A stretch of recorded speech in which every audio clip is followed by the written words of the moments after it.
Salut tout le monde, j'espère que vous allez bien. Salam alaikum, نتمنى تكونوا بخير وعلى خير.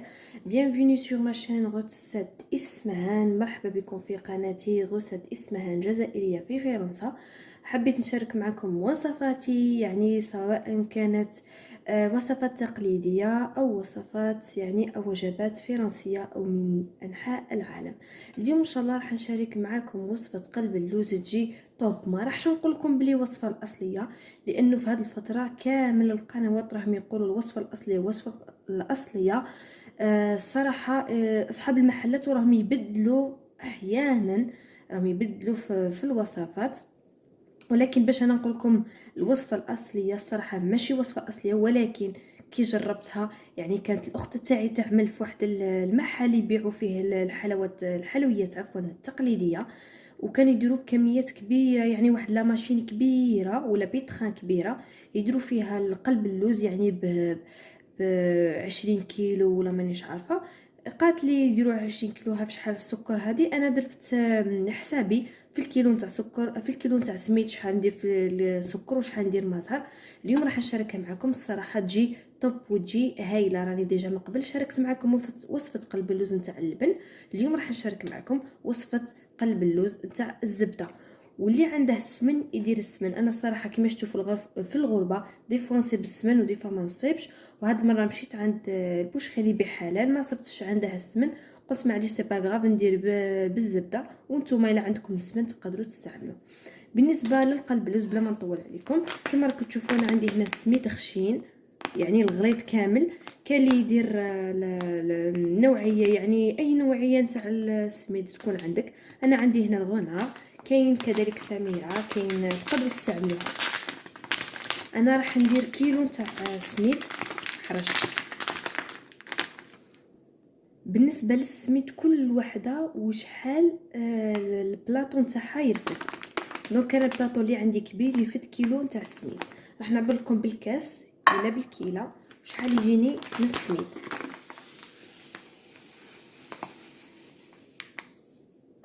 شوفوا شحال خشينه الكيله الاولى، الكيله الثانيه، الثالثه،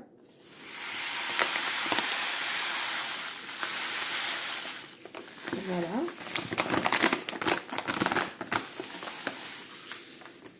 خمسة، الاخرى دبقت لي تجي 6 كيلات. وقلت لكم باش تعرفوا البلاطو تاعكم، انا هذه فقط تاع العجين. البلاطو نتاعكم راح تخليوه هكذا وديروا صبعكم يكون خاص يكون 1 سنتيم، ما فوقها ما تحتها هكذا، باش يجي قلب اللوز تاعكم ماشي خشين. قلنا 6 نتاع 6 تاع الكيلات تاع السميد.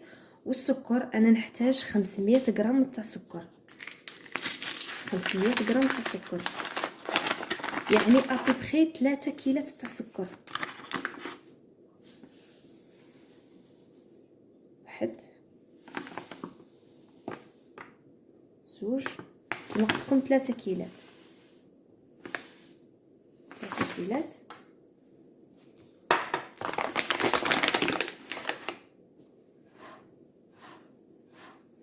وتخلطوا كامل المكونات مع بعضياتها كما راكم تشوفوا. البنات راه واحد القلب اللوز يجي هايل الصراحه، يجي طوب. بالنسبه للمقادير نحتاجو كما قلت لكم 1 كيلو دو سمول غروس كما شفتوه، ونحتاج 500 غرام دو سكر et 250 غرام دو بور فوندو تكون دايبه وما تكونش سخونه. اي فلور دورانجي هي ولا كونتيتي تاع كي تقبضوا السميد تاعكم الا تجمع لكم ما تزيدوش. كما راكم تشوفوا نخلط مليح مليح، وراح نضيفوا لا فاني.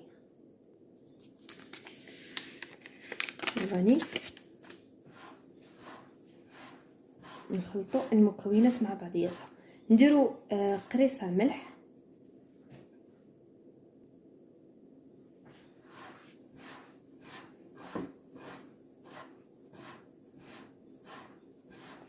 كما قلت لكم بزاف الاخوات يقولوا جبتها من عند محل، جبتها من عند محل، ولكن كل واحده وشحال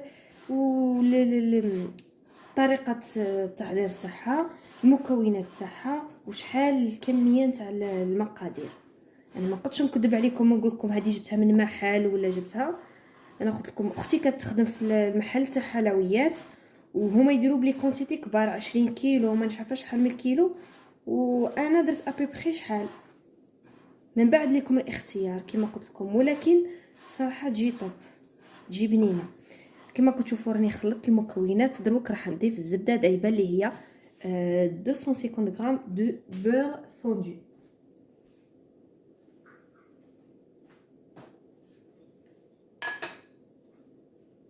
كما قلت لكم تكون دايبه وما تكونش سخونه البنات، ناكد لكم ما تكونش سخونه باش ما يتعجن لكمش وما يجيكمش قاصح، راها بارده.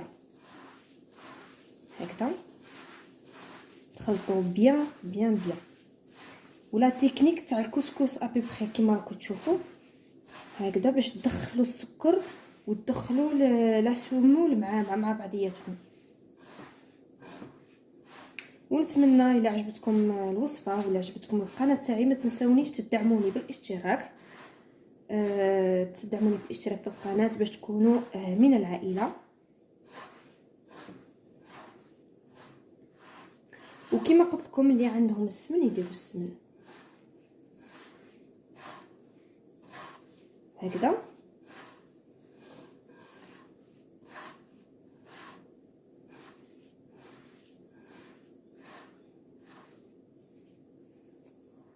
وراح نضيف الماء زهر ما قدش نقول لكم شحال الكميه، فقط كي توصلوا لواحد دوك نوريكم شحال خاص يكون تكون المجيز ما بعدياتهم، يعني السكر والسميد يكونوا مخلطين مليح، وكي تمسكوا الحب هكذا تقبض راسها.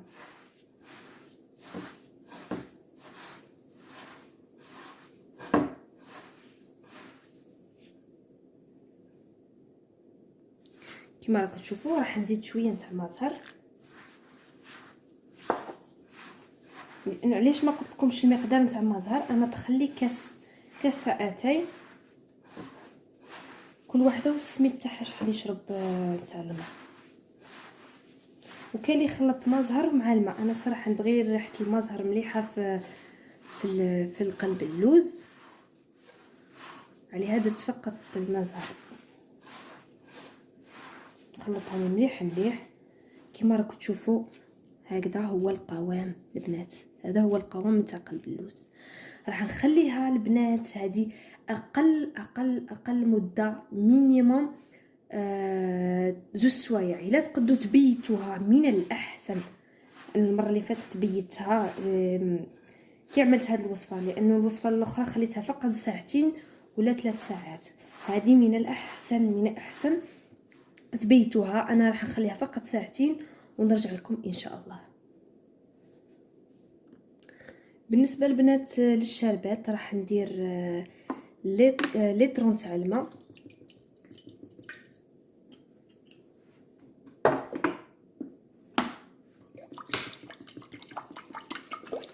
لترون تاع الماء كما قلت لكم. في 500 غرام تاع السكر اللي بقات لنا، 500 غرام كما تشوفوا. اللي عندهم القارص ولا الليم يديروا نص ليم. انا الصراحه ما عنديش الليم، ما بقاليش. اللي عنده الليم يدير نص ليم. راح ديروه في الغاز تاعكم. كي تشوفوا الماء يطبخ خليوه 10 دقائق وطفيو عليه. هنا احتاجينا لتر تاع دولو و 500 غرام دو سكر. فوالا نخليوه يطبخ كما قلت لكم. كي يطبخ كي بدي يطبخ نخليوه 10 دقائق ونطفيو عليه. البنات كما راكم تشوفوا الشربات تاعي راها طابت كما قلت لكم. كي تبدي تطبخ تخليوها 10 دقائق وتطفيو عليها. راح نضيف لها شويه نتاع الماء زهر ولا ان بو فلور دورانجي كما راكم تشوفوا. انا كما قلت لكم السيترون ما كانش عندي، اللي ما كانش عندي حاجه درتها. عوضت السيترون عوضته بالسيرون تاع الليمون. درت واحد شويه نتاع السيرون تاع الليمون، واحد القطيرات في الشربات، لانه كما قلت لكم اللي ما كانش عندي نتوما الا كان عندكم ديروا اللي من الاحسن. انا ما كانش عندي، راني بدلتها بالسيرون تاع بالسيترون وشويه نتاع مازهر. اللي يبغي يدير الفاني يديرها، اللي ما يبغيش يديرها ديجا رانا درناها مقبل في العجينه نتاع القلب اللوز ونخليوه يبرد تماما. عليها قلت لكم لازم ديروه قبل ما ديروا القلب اللوز هكذا، باش كي تجيو ديروه في القلبوس تاعكم الشربات تكون بارده وقلب اللوز يكون طاب، يعني سخون يعني تكونوا عاد خرجتوه من الفوق. ونتلاقاو ان شاء الله من بعد. راكم تشوفوا البنات قلب اللوز نتاعي ولا الفخ تاع قلب اللوز كما راكم تشوفوا بعد ما ارتاحت خليتها كما قلت لكم اكثر من 2 سوايع، يعني هذا مينيموم. والا بغيتو تبيتوها من الاحسن. كما راكم تشوفوا راها شربت شويه، راح نضيف لها شويه نتاع الماء كما راكم تشوفوا معايا. راها شربت كما قلت لكم، هذا هو القوام تاع قلب اللوز تاعكم. راح نمزجها مليح مليح كما راكم تشوفوا ونحطها في البلاطون تاعي. كما كتشوفوا انا الطاجين تاعي راني درت له البيغ ولا الزبده، انا نبغيه لا انه يجي ثقيل وطيب القلب اللوز يطيب على خاطرها.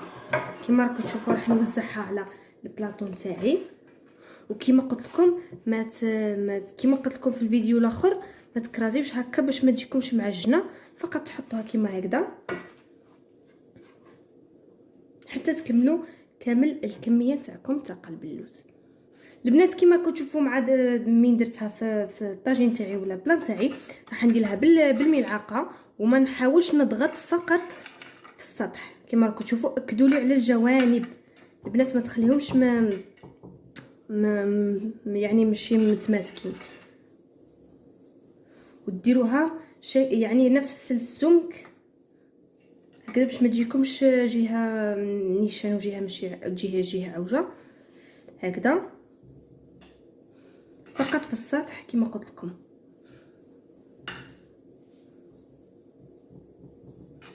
بهذه الطريقه كما كتشوفوني درت كامل الاطراف. راح نحاول ندير لها الشكل اللي راني حباته، ولكن البنات ما توصلوش كامل للقاع، فقط السطح كما قلت لكم. راح ندير الشكل اللي حباته حتى نكمل كامل البلاطون تاعي. كما كتشوفوا راني شكلتها. راح نوضح لها حبات نتاع اللوز، اللي عنده اللوز يديره واللي ما عندهش يدير فقط الفول السوداني ولا لي كاكاوات ولا القوقاو، كل واحد كيش يقول له. بهذه الطريقه حتى نكمل كامل البلاطون تاعي. كما كتشوفوني وضعت اللوز كامل في البلاطون تاعي. البنات اللي راها خايفه تجرب قلب اللوز نقولها جربي هذه الطريقه على ضمانتي، يعني لما نجحتلكش رديها لي في لي كومونتير قولي لي ما نجحتليش وما جاتنيش مليحه. هذا القلب اللوز كما راكم تشوفوا راني وجدتها، راح نديرها في الفوغ نتاعي درجه حراره 180 درجه. كي تشوفوا الحواف تاعكم حمار ومليح عاده باش ديروها طيب من الفوق. ونتلاقاو ان شاء الله في طبق التقديم. راكم تشوفوا بعدها البنات وهي سخونه نديروا لها الشربات تاعنا اللي ديجا حضرناها كما قلت لكم من قبل، ونسقيو القلب اللوز كما راكم تشوفوا بهذه الطريقه. نخليه حتى يشرب ونضيفوا الكميه الثانيه. راح نضيف الكميه الثانيه كما قلت لكم حتى تشوفوا ما بقاش يزيد يشرب الشربات. بعدها تحبسوا ونتلاقاو ان شاء الله كي تبرد. انا من احسن تبيتوها البنات باش تقبض راسها، لانه لا هي سخونه وقطعتوها وجبدتوها راح تتفتت لكم. لهذا نخليكم نقول لكم لازم لكم تبيتوها. ونتلاقاو ان شاء الله في طبق التقديم. كما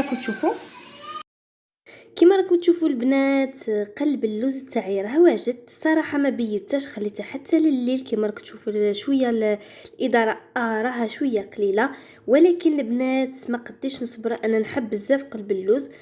خليته كما قلت لكم حتى لليل وتشوفوا قسمته يجي البنات واحد الذوق فيه صراحه. ماذا بكم تجربوه يجي توب.